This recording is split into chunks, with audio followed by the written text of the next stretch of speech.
Take it to a petrol station, get it pumped up. We call them gas stations here, but take it to one of them, get it pumped up, and I don't know, what is it, Vulcan S's, the tyre pressure's like 35. I mean, I'm being all positive about it because I'm really sure that's the case, and I'd hate to hear that you've got a nail or something, you rolled over something.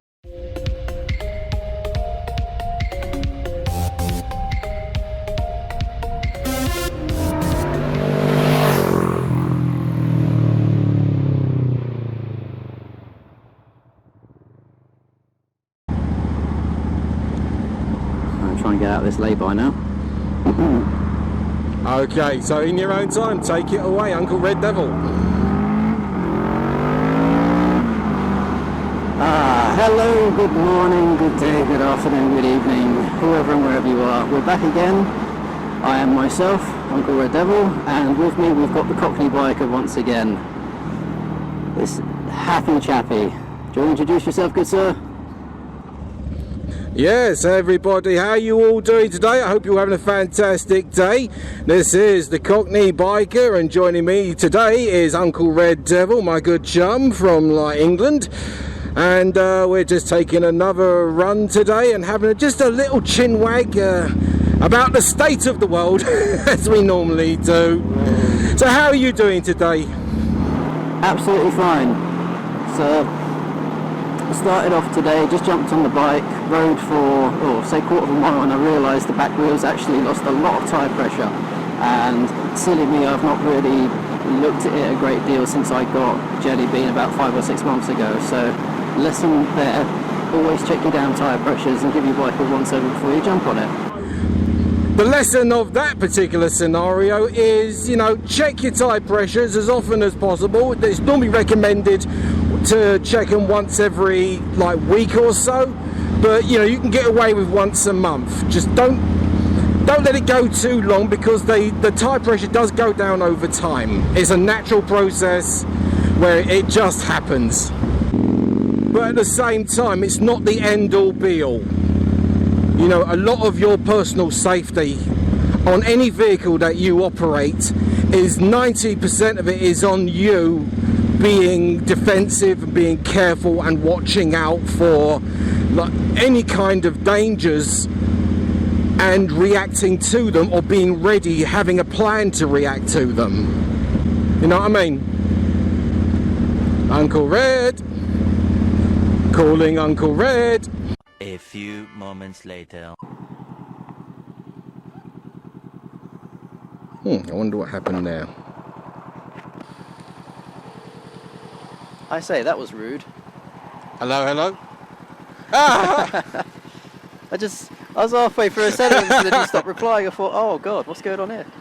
Yeah, I pulled over, shut the engine off, and called you back. I'm ever so sorry about that. Maybe it's a better connection now that we've done it again, because I don't know, my engine's off, so but I can hear you absolutely lovely jubbly. Fingers crossed, yeah, we can keep the decent connection going. We'll pick up where we left off. Now, where we'd left off was you told me about your friend who got into was it a fatality?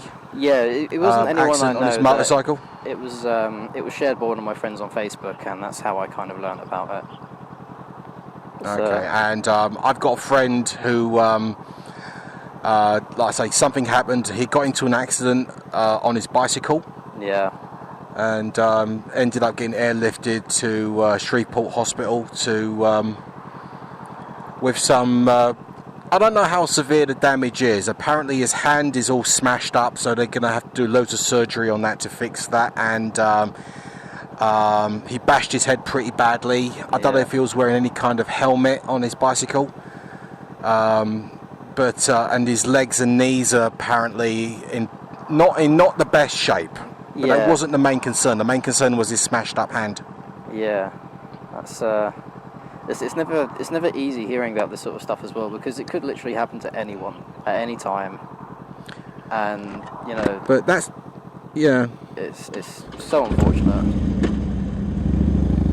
So, life lessons and all that sort of stuff aside, shall we jump on the topic of safety and riding tips and all that stuff to keep our friends absolutely in tip-top shape? I say tip-top shape. Help them out as much as we can. Let's try and see if we can keep as many of our friends and followers and subscribers as safe as possible when they're out on their bikes. Exactly, that's all we can ask for. So if there's a top tip that you've got over the years, what would you say is your number one, your go-to tip for being safe on the roads?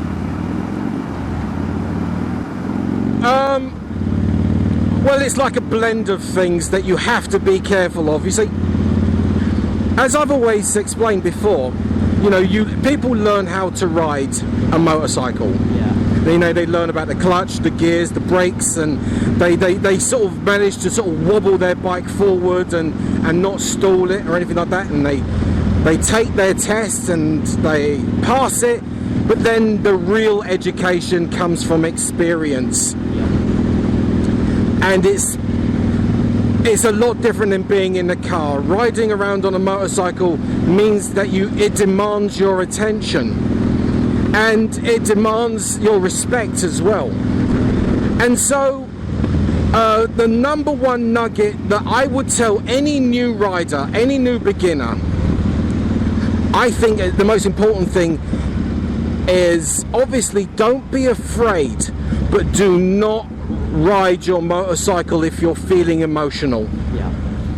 Everything translates to how you feel, to how you ride. If you're feeling daring and overly confident and everything like that, then you know you're going to be taking your risks. But if you're feeling upset, mad, angry, sad, lonely, all sorts, then that translates into how you ride as well. So I would say keep your emotions in check is the first thing on an inside situation.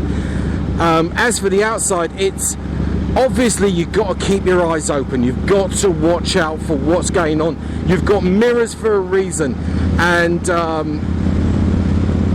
use them. Be aware of your surroundings before you do anything. When you're riding in the middle of your lane, then you're relatively okay. But if you change lanes or make a maneuver, be aware of everything around you and be prepared, or have a backup plan just in case. Always. That is spot on advice, and you kind of taken half of what I was going to say as well there. But I didn't mean to rain on your parade. No, I asked you, so you know, you just go ahead. But yeah, I mean, the other thing I can really add to that is my number one tip. If you're in a situation you're not entirely comfortable, you're not entirely sure, the first thing I would say is, as you mentioned, pretty much just don't ride the bike, get off the bike.